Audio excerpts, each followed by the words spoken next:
Pada masa sekarang manusia sudah banyak menggunakan teknologi yang sangat modern. Kehidupan manusia sekarang tidak begitu saja terjadi. Semuanya membutuhkan proses yang cukup panjang bahkan dari masa praaksara. Kali ini kita akan membahas mengenai masa praaksara di Indonesia. Gambar-gambar yang digunakan bukanlah gambar sebenarnya, melainkan hanya sebuah sketsa sebagai penjelas dari hasil rekonstruksi fosil-fosil atau artefak yang ditemukan. Namun, sebelum lanjut jangan lupa subscribe dan tekan loncengnya agar kita dapat berbagi informasi menarik lainnya.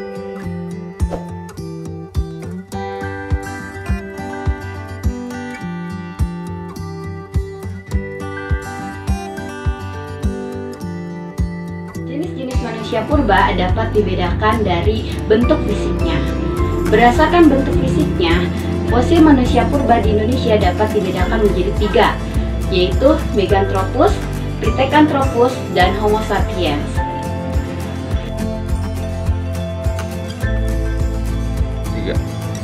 Fosil Meganthropus ditemukan oleh von Koningsveld, yaitu seorang paleoantropologi dari Belanda. Meganthropus disebut juga dengan manusia besar tertua dari Jawa, atau disebut juga dengan Meganthropus paleojapanicus. Jenis manusia purba Meganthropus ini berdasarkan penelitian dari von Koningsveld di Sangiran tahun 1936 dan tahun 1941 yang menemukan fosil rahang manusia yang berukuran besar. Dari hasil rekonstruksi tersebut, kemudian para ahli menamakan jenis manusia purba ini dengan sebutan Meganthropus paleojapanicus. Meganthropus paleojapanicus berasal dari kata mega yang artinya besar, paleo yang artinya tua, dan japa yang artinya Jawa. Jadi Meganthropus paleojapanicus berarti manusia besar atau raksasa yang diperkirakan manusia pertama yang hidup di Jawa. Berdasarkan fosil yang ditemukan, Meganthropus paleojapanicus memiliki ciri-ciri fisik sebagai berikut: tulang pipit tebal, kening menonjol, tidak memiliki dagu, geraham besar, memiliki badan tegap, rahang bawah sangat tegap, memiliki bentuk gigi homonim, memakan tumbuh-tumbuhan, otot-otot kunyah sangat kukuh, dan kepala bagian belakang sangat menonjol.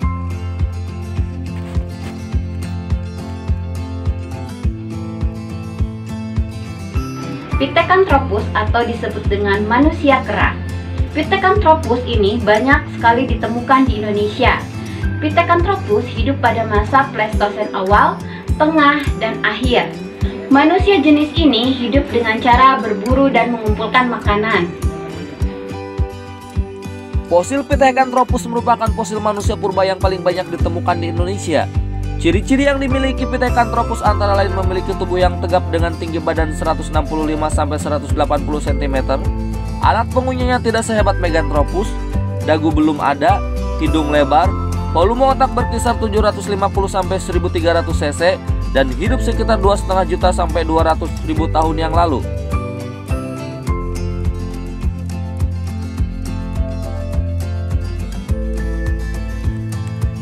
Pithecanthropus mojokertensis hidup sekitar 2,5 sampai 1,25 juta tahun yang lalu.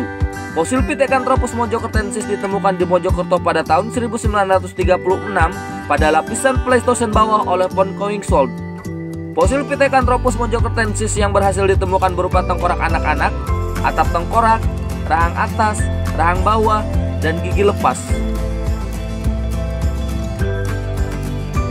Ciri-ciri Pithecanthropus mojokertensis antara lain tulang pipi kuat, berbadan tegap, tonjolan kening tebal, otot-otot tengkuk kukuh, muka menonjol ke depan, dan volume otak 650-1000 cc.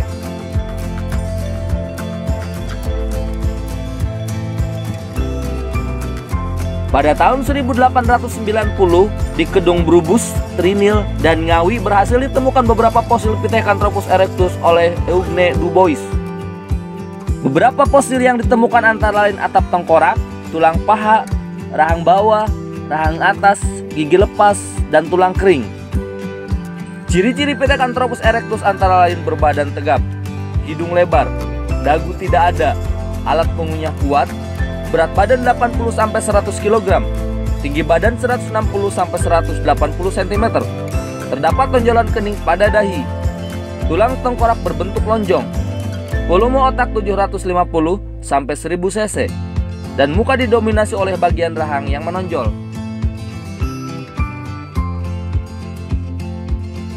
Homo sapiens atau disebut dengan manusia cerdas. Kapasitas otaknya lebih besar dari manusia purba sebelumnya. Manusia jenis ini sudah bisa membuat peralatan dari tulang dan batu untuk berburu dan mengolah makanan.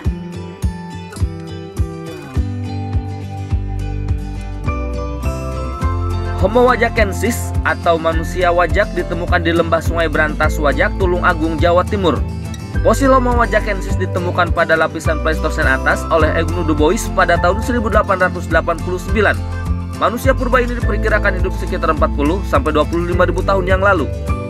Menurut Eugne Dubois, Homo wajakensis termasuk ras Australoid dan bernenek moyang Homo slovensis. Von Koenigswald memasukkan Homo wajakensis dalam jenis Homo sapiens atau manusia cerdas sebab sudah mengenal upacara penguburan. Fosil Homo slovensis pertama kali ditemukan oleh Von Koenigswald tahun 1931 sampai 1934 di daerah Ngandong di tepi Sungai Bengawan, Solo. Selain itu, fosil Homo slovensis ditemukan di Sambung Macan dan Ngawi. Ciri-ciri Homo slovensis antara lain volume otak 1000 sampai 2000 cc, tinggi badan 130 sampai 210 cm dan berat badan 30 sampai 150 kg. Otak Homo slovensis sudah berkembang, terutama bagian kulit otak dan otak kecil. Bagian belakang tengkorak sudah membulat dan tinggi. Otot-otot bagian tengkuk sudah mengalami reduksi. Alat pengunyah menyusut sehingga gigi dan tulang rahang menjadi kecil.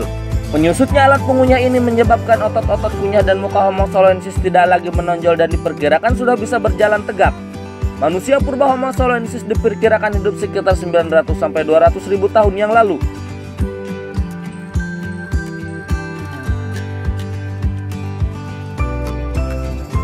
Homo floresiensis ditemukan dalam penggalian di Gua Liang Gua Flores pada tahun 2003. Mereka berhasil menemukan fosil tengkorak manusia purba yang memiliki bentuk mungil atau hobbit. Manusia purba yang ditemukan di Gua Liang Gua tersebut kemudian diberi nama Homo floresiensis. Ukuran manusia ini tidak lebih besar dari anak-anak usia 5 tahun. Homo floresiensis diperkirakan memiliki tinggi badan 100 cm dan berat badan 30 kg. Selain itu, mereka sudah berjalan tegak dan tidak memiliki dagu.